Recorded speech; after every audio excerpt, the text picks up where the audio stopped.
नमस्कार सगळ्यांना. मी डॉक्टर गायत्री पंडितराव. मी homeopathic practitioner आहे आणि पुण्याहून बोलते. आज खूप दिवसांनी मी व्हिडिओ अपलोड करणार आहे माझा, कारण मला असं वाटलं की हा विषय खूप महत्त्वाचा आहे करंट सिच्युएशनमध्ये. तर काय झाले की मध्यंतरी व्हॉट्सॲपवर आपण जसे अनेक मेसेजेस बघतो तसा एक मेसेज रुटीनली बघायला मिळत होता. तो म्हणजे पहिली न्यूज ही जी आली ती अशी की Maharashtra to start J E immunisation from March. J E म्हणजे जॅपनीज एन्केफेलायटिस. आता आपण रोगाच्या फार खोलात आत्ता नाही जाऊ, कारण ज्या विषयावर मला बोलायचं आहे त्यालाच बराच वेळ लागणार आहे. तर ही न्यूज हिंदुस्तान टाइम्समध्ये वाचायला मिळाली आणि त्यानंतर पुणे मिररमध्ये असं लिहून आलं की PCMC पुणे आणि Pimpri Chinchwad municipal corporation to launch Japanese encephalitis vaccination drive from 1 March. म्हणजे काय, तर ह्या दोन्ही न्यूज आपल्याला हे सांगतात की या मार्च महिन्यात हेल्थ डिपार्टमेंट लहान मुलांना या जॅपनीज एन्केफेलायटिस रोगाचं प्रिव्हेन्शनसाठी सगळ्यांना वॅक्सिनेट करणार आहे. आता या व्यतिरिक्त व्हॉट्सॲपवर मला माहिती नाही, मला तरी अजून आलेलं नाही. माझा मुलगा आता 12 वर्षाचा आहे. मी स्वतः होमिओपॅथी डॉक्टर आहे. पण मला एक जस्ट काही दिवसांपूर्वी एक I came across an article आणि ते वाचून मला खरं हा व्हिडिओ करावासा वाटला. एक मी व्हॉट्सॲप मेसेज पण जो सर्क्युलेट झाला मध्यंतरी तेही मी वाचून दाखवते. हा एका शाळेच्या बहुतेक ग्रुपवर हा व्हॉट्सॲप मेसेज आला होता. महत्त्वाची सूचना असं लिहून आलं, विषय जॅपनीज एन्केफेलायटिस लसीकरण मोहीम 2025. आदरणीय पालक, जॅपनीज एन्केफेलायटिस आजार हा विषाणूद्वारा होणारा गंभीर स्वरूपाचा व विकलांग करणारा आजार आहे. हा आजार प्रामुख्याने 15 वर्षाखालील मुलांना प्रभावित करतो. लसीकरणाद्वारे, म्हणजेच त्यांनी ब्रॅकेटमध्ये मेंदूज्वर सोप्या भाषेत समजवायचं झालं तर, आजाराचा संरक्षण होते. केंद्र शासनाच्या निर्देशानुसार मार्च महिन्यामध्ये 6 जिल्ह्यांमध्ये ही मोहीम राबविण्याचा आदेश आहे. या मोहिमेअंतर्गत 1 वर्ष ते 15 वर्ष वयोगटातील मुलामुलींना जेई लसीचा डोस देण्यात येणार आहे. केंद्र शासनाने हा उपक्रम 100% राबवणे अनिवार्य आहे असे सांगितले आहे. तरी पण यासाठी तुमची संमती म्हणजे कन्सेंट आवश्यक आहे. मुलांसोबत लसीकरणाचे संमतीपत्र पाठवण्यात येणार आहे. तरी आपण ते लसीकरणासाठी तुमची संमती असेल तर तसे लिहून द्यावे ही विनंती. आता हा एक व्हॉट्सॲप मेसेज काही ग्रुप्सवर शाळेच्या बहुधा आला असावा, माहिती नाही. तर मला इथे हे सांगायचं आहे की सध्या ह्या सगळ्या न्यूज सगळीकडे दिसतात आहेत आपल्याला. तर मी जे आर्टिकल वाचता मी बघितलं, तर ते आर्टिकल कुठल्या सालचं आहे मोस्टली आय केम अक्रॉस आत्ता रिसेंटली, म्हणजे हे आत्ताच छापण्यात आलं असावं हे राईटअप. तर इंडियन पीडियाट्रिक्स जर्नल या जर्नलमध्ये ऑनलाईन मी हे राईटअप वाचलं. ह्याचं जे हेडिंग आहे राईटअपचं ते असं आहे की वॅक्सिनेशन पॉलिसी फॉर जेई म्हणजेच जॅपनीज एन्केफेलायटिस, ज्याच्याबद्दल मी आज हा विषय सुरू केला त्याच संदर्भात हे राईटअप आहे. Vaccination policy for JE Japanese encephalitis in India. आणि ते पुढे लिहितात, ट्रेड विथ कॉशन. आता कसं आहे, मी स्वतः एक डॉक्टर असल्यामुळे when I come across such a write-up, तर मला पण काही शंका कुशंका मनात येतात. तर मी हा विचार केला की ज्या लोकांना मेडिकल फील्ड बद्दल काही गंधच नसतो, त्या लोकांना हे सगळं समजू पण शकत नाही, कारण एवढं वाचन पण होत नाही, आणि त्याच्यामुळे अनेक गोष्टी माहीत नसल्यामुळे आपण म्हणतो ना अज्ञानात सुख, तसं काहीतरी असतं. तर माझा व्हिडिओ जर कुठल्या पीडियाट्रिशियन किंवा कुठल्याही ॲलोपॅथी डॉक्टर, मी स्पेसिफिकली म्हणेन, किंवा इतर अन्यही पॅथीचे डॉक्टर्स माझा व्हिडिओ ऐकल्यानंतर कमेंट्समध्ये जरूर तुमच्या प्रतिक्रिया लिहाल, कारण मला पण हे जाणून घ्यायची इच्छा आहे हे राईटअप वाचल्यानंतर. सो मी हे राईटअप मराठीत सांगणार आहे, कारण हे मी लिहिलेलं नाही, माझ्या वाचनात आलेलं आहे आणि सध्याच्या करंट विषया संबंधित आहे, आणि म्हणून मी हा व्हिडिओ करते. तर हे जे राईटअप आहे, मी ह्याची लिंक पण जे मी आज सांगितलं त्याच्या सगळ्या लिंक्स मी माझ्या या प्रोफाईलच्या इंट्रोडक्शनमध्ये लिहीन. मी फार यूज टू नाही आहे हे व्हिडिओज वगैरे रील्स हे शेअर करण्यात, but I will try my best. तर हे indianpediatrics.net हे ऑनलाईन मी वाचलंय. तर हे जे डॉक्टर आहेत यांच्याबद्दल मी सांगते. हा राईटअप लिहिला आहे doctor Vipin M Vashishtha, consultant paediatrician, Mangala hospital and research centre, Shakti Chowk, Bijnor, UP मधले आहेत, आणि VG रामचंद्रन. हे Mangala hospital research centre Bijnor and university college of medical sciences New Delhi असं या अंडर हे vaccination policy for Japanese encephalitis in India tread with caution असा हा राईटअपचं topic आहे. तर हे दोघंही डॉक्टर्स पीडियाट्रिशियन आहेत, हे महत्त्वाचं मला सांगायचं आहे. सो मी आपल्या मनाने काहीही सांगत नाही आहे. मी हे इंग्लिशमध्ये राईटअप जे आहे हे फक्त मी मराठीत प्रयत्न करते लोकांपर्यंत पोचवायचा.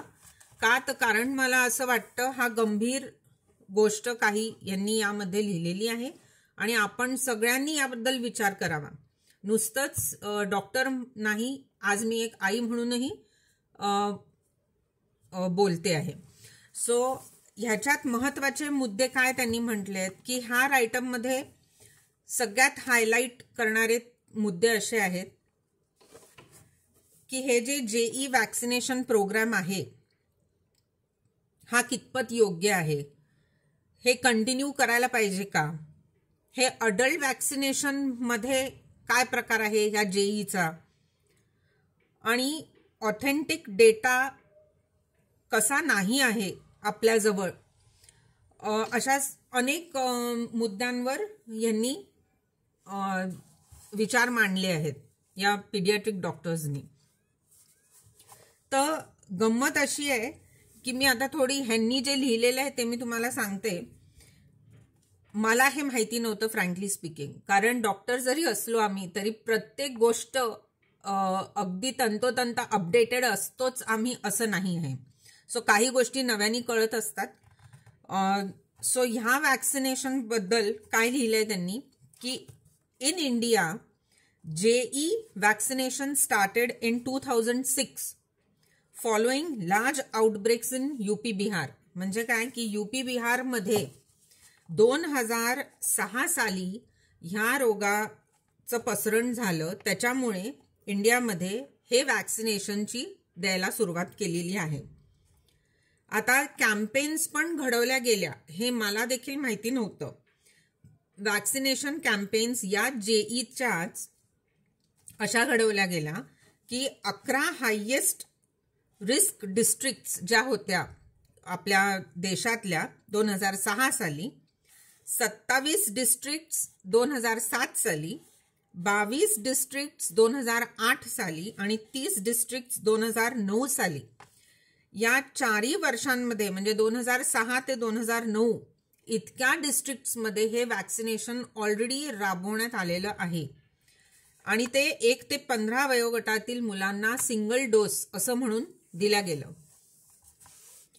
2011 साली सेम इंजेक्शन रुटीन इम्युनायझेशन मध्ये अंडर UIP म्हणजे ज्याला आपण युनिव्हर्सल इम्युनायझेशन प्रोग्राम म्हणतो, अशा अंतर्गत 181 एंडेमिक डिस्ट्रिक्ट्स, म्हणजे काय एंडेमिक डिस्ट्रिक्ट्स म्हणजे की जिथे साधारण ज्या लोकॅलिटीमध्ये ज्या डिस्ट्रिक्टमध्ये हा रोग जास्त दिसला गेला, तर अशा सगळ्या डिस्ट्रिक्ट्समध्ये सगळ्यांना द्यायचं अशा अनुषंगाने युनिव्हर्सल इम्युनायझेशन प्रोग्राम या अंतर्गत हा सिंगल डोस म्हणून 16 ते 18 महिन्यांच्या मुलांना आणि केव्हा दिला गेला तर फर्स्ट बूस्टर म्हणजे DDP वॅक्सिन जेव्हा आपण लहान मुलांना देतो तेव्हा हा फर्स्ट बूस्टर जेव्हा DDPचा दिला गेला त्याच्याबरोबर हे वॅक्सिन दिला गेलं. 2013 साली दुसरा डोस त्यांनी ऍड केला 9 महिन्याच्या वयोगटातील मुलांना, लहान मुलांना. कशाबरोबर तर मीझल्स वॅक्सिन बरोबर. सो आतापर्यंत त्यांचा आकडा काय आहे, 181 त्यांनी डिस्ट्रिक्ट्स शोधून काढल्या की जिथे हा रोग जास्त प्रचलित आहे, जिथे जास्त लोकांना बाळांना हा होतो आहे. आणि अशा 181 पैकी 155 डिस्ट्रिक्ट्समध्ये ह्या कॅम्पेनच्या अंतर्गत हे वॅक्सिनेशन दिल्या गेलेलं आहे. 10.8 कोटी लहान मुलांना दिल्या गेलेलं आहे. आता मी हे आपणहून काहीही सांगत नाहीये, मी हे आर्टिकल वाचलेलं आहे, राईटअप वाचलेलं आहे. आणि मला अजिबात लोकांना असं काही घाबरवायचं नाहीये, काही हेतू नाहीये किंवा काही नाही. मी ॲज अ डॉक्टर म्हणून इनफॅक्ट मी हे शेअर करू इच्छिते की लोक पण या गोष्टींवर विचार करतील की असं पण पीडियाट्रिक काही कम्युनिटी लिहिते आहे, पण ते प्रत्येकाजवळ ह्या गोष्टी लिहिलेल्या पोचत नाही किंवा ह्याच्यावर खरंच कोणी हेल्थ ऑफिशियल्स कधी विचार करतात का हेही आपल्याला कळत नाही. म्हणून जास्तीत जास्त या गोष्टी लोकांपर्यंत पोचवाव्या या हेतूने मी फक्त हा व्हिडिओ करते. आता इथे त्यांनी काय म्हणजे बघा 10.8 कोटी लहान मुलांना ऑलरेडी हे JE वॅक्सिनेशन दिल्या गेलेलं आहे. म्हणजेच काय त्यांनी पुढे लिहिलेलं आहे या राईटअपमध्ये की या मास वॅक्सिनेशन कॅम्पेन नंतर लहान मुलांना दिल्यानंतर मजा अशी झाली की मोठ्या लोकांमध्ये हा रोग जास्त दिसायला लागला त्या डिस्ट्रिक्ट्समध्ये जिथे लहान मुलांना JE वॅक्सिनेशन दिलेलं आहे. म्हणजे अडल्ट JE केसेस यायला लागले आणि हे लहान मुलांच्या केसेसपेक्षा जास्त केसेस डॉक्टर्सकडे यायला लागले.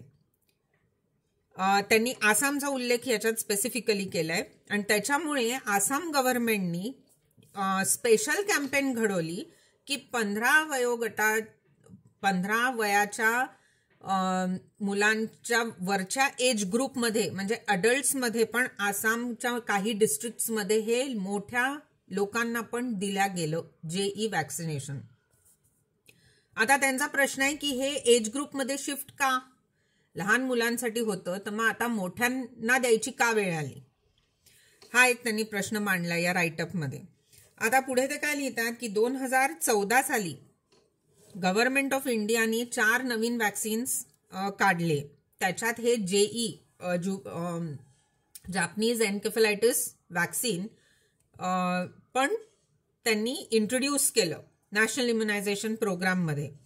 आणि ते म्हणतात की NVBDCP म्हणजे directorate of national vector borne disease control programme Delhi यांनी 20 हाय बर्डन डिस्ट्रिक्ट्स असे शोधून काढले आसाम, UP आणि वेस्ट बेंगाल मधले की जिथे हे मास स्केलवर JE वॅक्सिन इंट्रोड्यूस केल्या गेलं. आता त्यांनी पहिला प्रश्न या राईटअपमध्ये हाच विचारलाय की मोठ्या लोकांना द्यायची ही जेई वॅक्सिनची वेळ का आली? हा पहिला प्रश्न. इज इट प्रुडंट असाच क्वेश्चन त्यांनी विचारलाय. Is mass vaccination of children responsible for age shift of disease towards adults? Are there adequate research data? ह्याच्याबद्दल आपल्याजवळ रिसर्च झाला आहे का या गोष्टीवर, असे त्यांनी प्रश्न विचारलेत या राईटअपमध्ये. त्यांचं म्हणणं काय आहे की बऱ्याचशा अडल्ट्सला तर ऑलरेडी इम्युनिटी आलेली आहे, कारण त्यांना लहानपणी जर हा ज्वर ताप येऊन गेला असेल, मेंदू ज्वर ज्याला म्हणतात, सब क्लिनिकल इन्फेक्शन किंवा ॲक्च्युअल क्लिनिकल इन्फेक्शनमुळे लहानपणी, मोठं झाल्यावर त्यांना इंजेक्शन खरं द्यायची गरजच नव्हती, कारण हा मोस्टली लहान मुलांना घडतोय. तर हे त्यांनी मोठा प्रश्न त्यांच्यासमोर उभा झालेला आहे आणि त्यांनी शासनाला हे विचारलेलं आहे की अशी वेळ का आली की आपण लहान मुलांना लसीकरण करतो आहे एका रोगासाठी आणि आता त्यांना कमी होऊन मोठ्या लोकांमध्ये तोच आजार जास्त केसेस दिसायला लागलेत, तर असा एज शिफ्ट का, हा प्रश्न त्यांनी विचारलेला आहे, विच इज व्हेरी सायंटिफिक. आता ते पुढे म्हणतात की हे जे जेई वॅक्सिनेशन आहे हे लहान मुलांमध्ये सुद्धा कंटिन्यू करण्याची गरज आहे का, हा त्यांचा दुसरा मोठा प्रश्न आहे. आता त्यांनी त्याला काय आधाराचे पॉइंट्स दिलेले आहेत. त्यांनी दिलंय की 14 ते 15% जे सगळे अक्यूट एन्केफेलायटिस सिंड्रोम, AES ज्याला म्हणतात, त्याच्यातले 14 ते 15% फक्त ॲक्च्युअल जेईच्या केसेस आहेत आपल्या भारतामध्ये. एकतर ते, दुसरं त्यांचं म्हणणं की डायग्नॉस्टिक फॅसिलिटीजच काही काही डिस्ट्रिक्ट्समध्ये हा रोग निदान करण्याच्या डायग्नॉस्टिक फॅसिलिटीज ज्या आहेत डिस्ट्रिक्ट लेव्हलच्या, या अतिशय खराब म्हणता येईल किंवा पुअर अशा परिस्थितीत असल्यामुळे हा जो सर्व्हिलन्स होतो, क्वालिटी ऑफ सर्व्हिलन्स, ह्याच्याचवर त्यांना शंका आहे. मग ते पुढे म्हणतात की हे पण एक डिबेटेबल विषय आहे की हा नॅशनल प्रोग्राम चालू ठेवण्याची गरज आहे का मास वॅक्सिनेशन स्केलवर, की जेव्हा हा जेई ॲक्च्युली फार लोकलाइज्ड इलनेस आहे. लोकलाइज्ड म्हणजे काय की काही अमुक ठिकाणीच हा भारतात आपल्याला दिसतो, फोकल आहे, तर मग सगळ्यांना कशासाठी द्यायचं, असा त्यांचा प्रश्न आहे. ते म्हणतात की साधारण 1000 केसेस अशा होतात भारतभर, 1000 केसेस, आणि त्यातल्या फक्त 200च सिव्हिअर कंडिशनमध्ये जातात. तर त्या 200 सिव्हिअर कंडिशनसाठी मास वॅक्सिनेशन जेईसाठी करण्याची गरज आहे का, असा ते प्रश्न विचारतात. आणि त्यात ते म्हणतात की हा एक्सक्लुझिव्हली जर रूरल ग्रामीण भागातल्या लोकांसाठी किंवा अशा काही विशिष्ट जागांमध्ये जर घडतो, तर तो आपल्या अर्बन एरियामध्ये म्हणजे सिटी सारख्या, जसं आता PCMC, PMC महाराष्ट्रभर असं देण्याची खरंच गरज आहे का, हा त्यांचा प्रश्न आहे. आणि अजून एक ते सायंटिफिक दृष्ट्या म्हणतात की फक्त आपण ह्युमन्स म्हणजे मानवच फक्त काही या व्हायरसला होस्ट म्हणून नाहीये, अनेक इतर गोष्टी पण आहेत. सो आपल्याला फक्त वॅक्सिनेट करून हा रोग टोटलीच चालला जाईल असं काही नाहीये. मग ते पुढे म्हणतात की ह्याची एफिकसी आणि इफेक्टिव्हनेस या वॅक्सिनबद्दल सुद्धा त्यांनी मुद्दा काढलेला आहे. ते म्हणतात की despite using this vaccine in campaigns and later in routine immunization, there is no appreciable change in epidemiology of Japanese encephalitis in India. म्हणजे त्यांच्या दृष्टीने ह्या आत्तापर्यंत गेल्या अनेक वर्षांमध्ये जे काय त्यांनी मास स्केलवर हे इंजेक्शन दिलं, तर त्याच्यानंतर त्यांचं म्हणणं की एपिडेमिओलॉजी म्हणजे काय की एखादी गोष्ट केल्यानंतर पुढे ती कितपत होत नाही किंवा आपण कितपत त्याला रोखू शकलो आहे, ह्याच्यात त्यांचं म्हणणं फार काही बदल झालेला नाही. मग आपण कशासाठी देतोय एवढ्या मास स्केलवर? त्यांचं म्हणणं नेपाळमध्ये थोडी एफिकसी चांगली होती, पण त्यांचं म्हणणं इंडियात जेव्हा ICMRचा उल्लेख त्यांनी केलाय की पोस्ट मार्केटिंग सर्व्हेलन्स नंतर इंडियात जेव्हा ICMRनी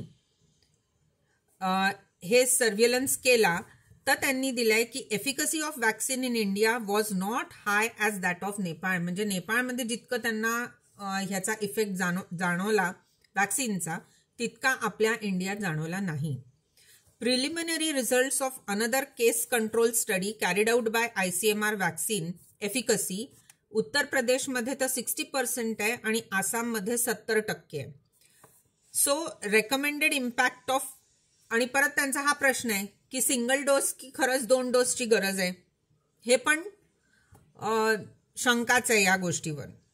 सो फायनली त्यांनी कन्क्लूड काय केलेलं आहे की no conclusive data on precise efficacy effectiveness of currently employed Japanese encephalitis vaccine in India.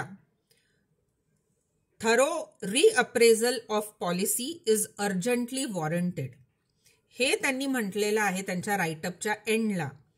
Paediatric doctors आहेत, त्यांनी स्वतःहून हे म्हटलेलं आहे की ह्या पॉलिसीबद्दल परत फेरविचार करण्याची गरज आहे.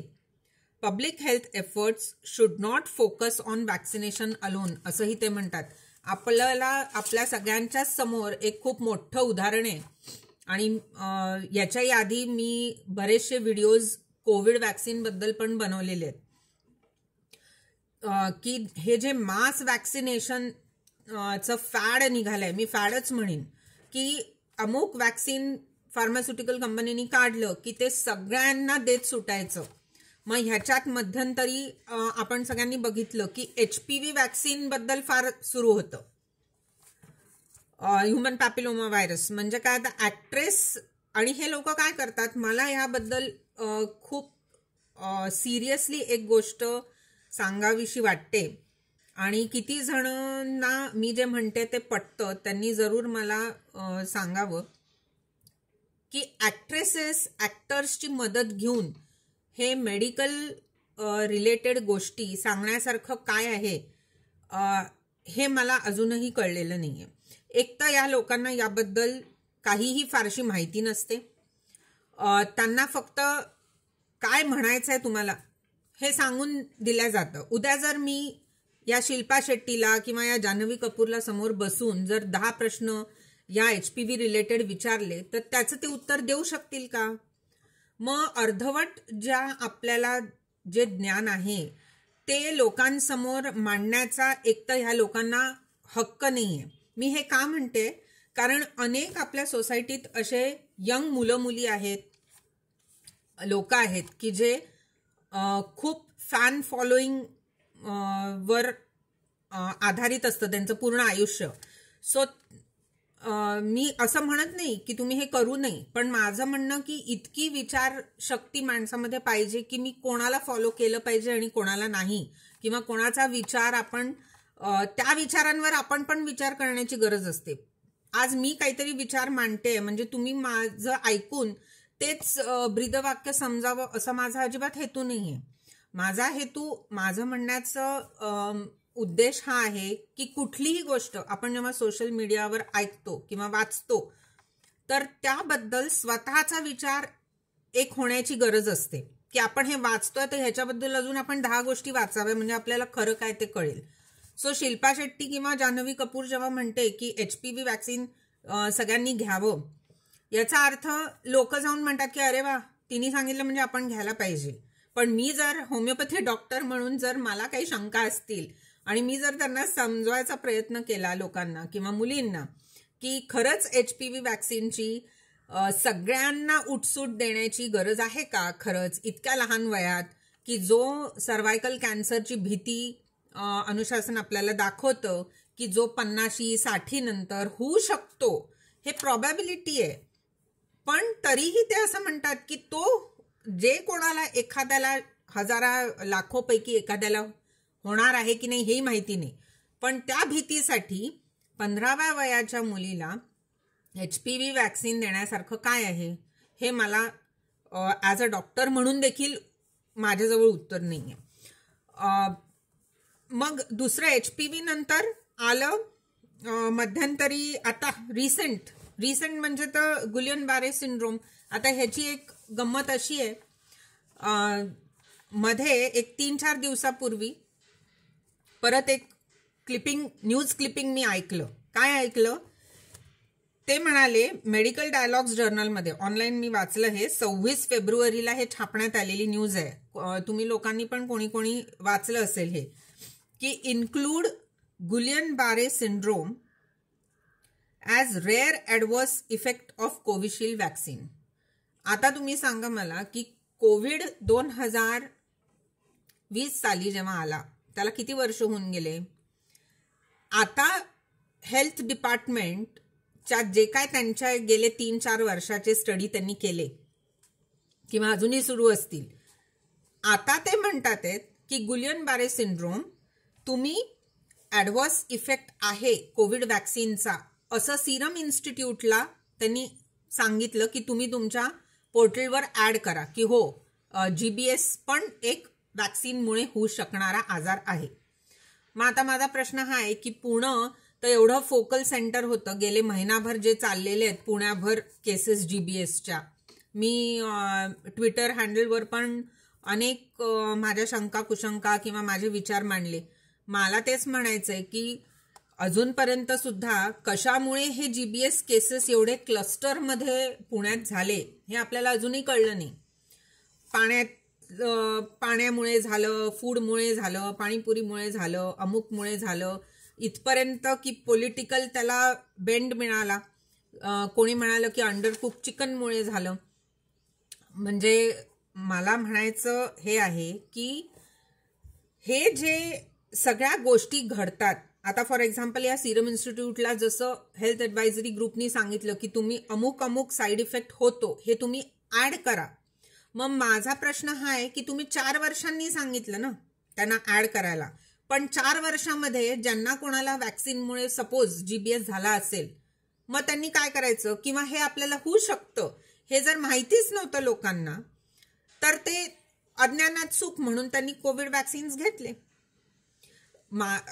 एखादी गोष्ट जेव्हा आपण मास कम्युनिटीवर करतो तेव्हा मला असं प्रकर्षाने वाटतं की गव्हर्नमेंटनी आपण एखादी गोष्ट केल्यानंतर त्याचा effect, side effect, adverse effect हे नमूद करतात का, हे पोर्टल कितपत ॲक्युरेट आहे हेही आपल्याला माहिती नाही. अनेक पेशंट्स आमच्याकडे जे येतात, आता माझ्याकडे पण काही पेशंट्स आलेले आहेत, अनेकदा मी हे तोंडून त्यांच्या ऐकलेलं आहे की कोविड वॅक्सिन घेतल्यापासूनच आमची तब्येत अशी झाली, कोविड वॅक्सिन घेतल्यापासून आमचं असं झालं. मग माझं म्हणणं की एखादं वॅक्सिनबद्दल आपल्याला जर शंका कुशंका असते तर ती एवढ्या मोठ्या प्रमाणात देऊन मोकळं होण्यात